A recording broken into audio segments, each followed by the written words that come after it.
Hey there VCE HHD students, my name's Andy, I'm a VCE Health and Human Development teacher. In this short video, I'm going to look at answering the 2020 VCE HHD Exam Question 9.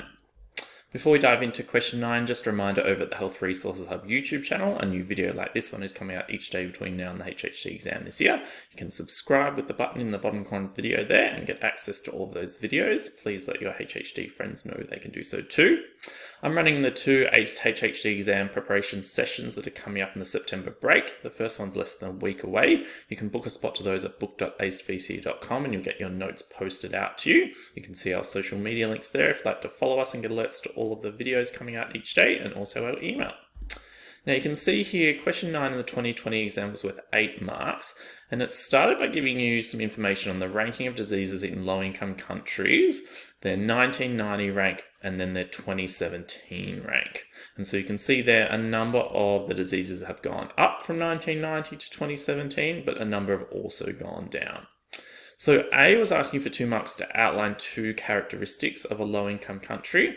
And so there's obviously a lot of different characteristics of low-income countries. You'll see here they haven't asked you to give examples of specific categories like economic, social, or environmental. It was just any 2 characteristics. So you can see that a couple of examples from the examiner's report include things like high levels of poverty, few opportunities for global trade, high population growth, low rates or low levels of gender equality, and there was many more. So any 2 would have gotten you those 2 marks.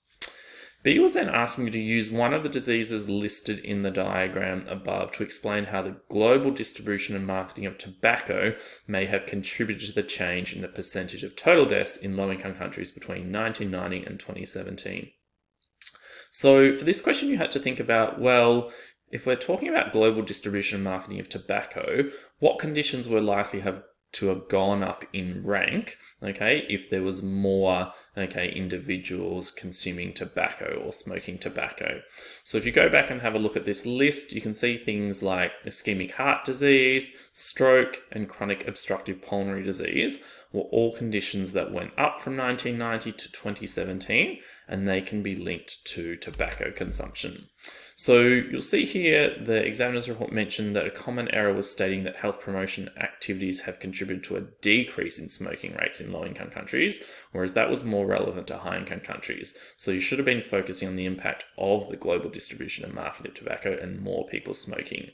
So the sample high scoring response they included there mentioned that there'd been more global distribution and marketing of tobacco in low-income countries due to lack of education and dangers of tobacco use in low-income countries, and that may have contributed to the increase in the number of deaths due to stroke in low-income countries from 1990 to 2017, caused by clotting of blood from smoking tobacco. So some small link to the condition that you chose would have been a good idea too.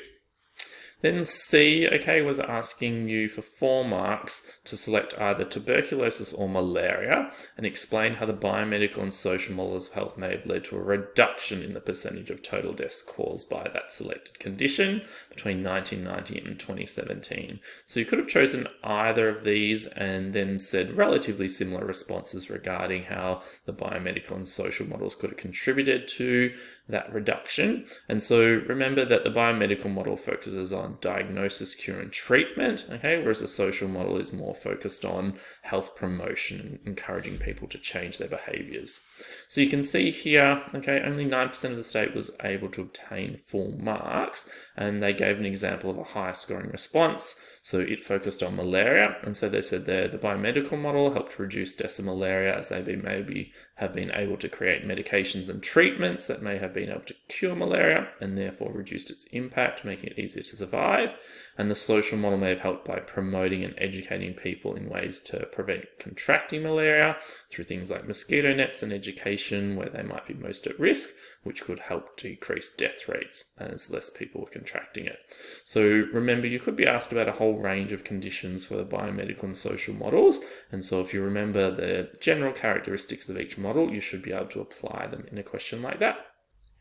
Okay, hopefully you found that useful. Just a reminder, the Health Resources Hub YouTube channel, ACE HHD exam preparation sessions, our social media links, and our email. Thanks so much.